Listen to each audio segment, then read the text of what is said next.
Mr. Anderson, you reminded us of some of the potential perils of rushing towards change too quickly. The rest of our witnesses were mostly advocating for specific changes. And I guess what I'd like to do is challenge those of you who are recommending changes. Is there a change that you would recommend against, that you can understand the rationale for some of the existing structure? If you have one, I'd like you to share that.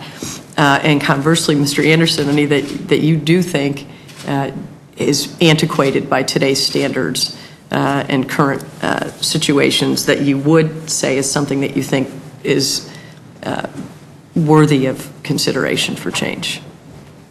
I'll go to you first. I would be happy to go first and point to the written testimony that I had prepared and indicate that the passive income threshold is probably something that does merit an increase. And in my testimony, I indicated that I thought if there was a reason for the 25%, or the reason for the tax in the first place, is that it has analogies to the personal holding company tax for C corporations. And although, as I mentioned, the thresholds are different, the terminology is different, the PHC tax kicks in at a 60% threshold, and I believe that's really why folks are advocating an increase from 25 to 60%. That's probably at the top of my list. Okay. Thank you. Anyone else have any that they would want to preserve that are important differentials between the different types of entities? Mr. Kerr. Absolutely. Excuse me. Absolutely.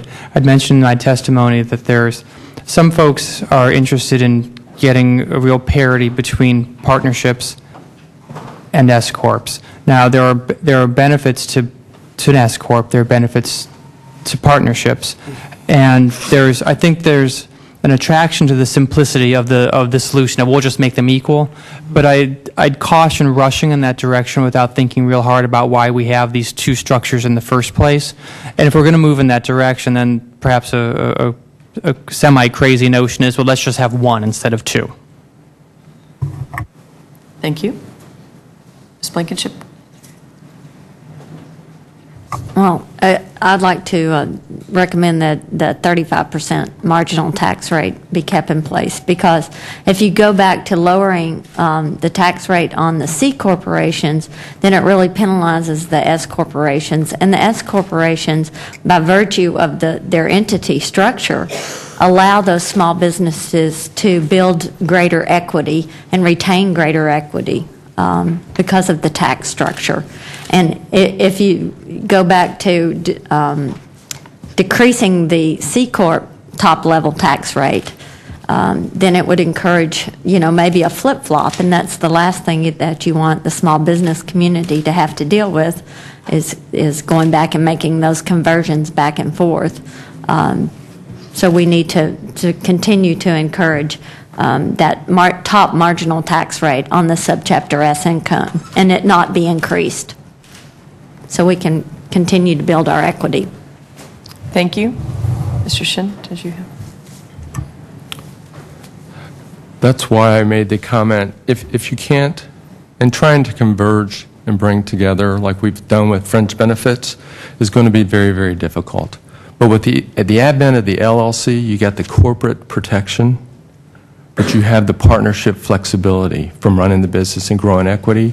And that's why I throw out the idea of trying to build some kind of a bridge where the S owner could think about, in certain situations, be allowed to go to an LLC form, which is still a corporation for state charter purposes, but then give them the flexibility to operate as a business. And as long as they do it where they're moving the whole business, defer the tax, similar to the built-in gains, similar to the disguised sale.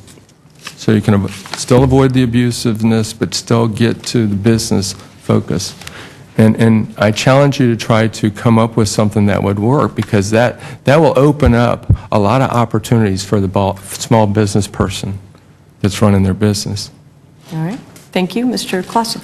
In some respects, my comments will echo those of Ms. Blankenship in terms of the change that I would propose not be implemented is the change of the corporate rate to a lower rate than it currently is.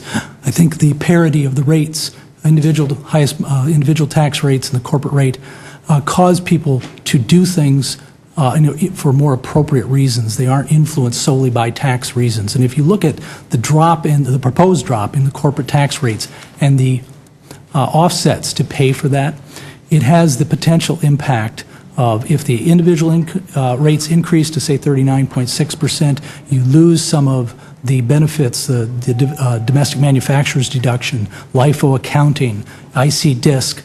The combination of those would result in a significantly higher rate of tax for S corporations and other pass-throughs as compared to C corporations. And we would, as a result, influence people's behavior, I believe, in inappropriate means.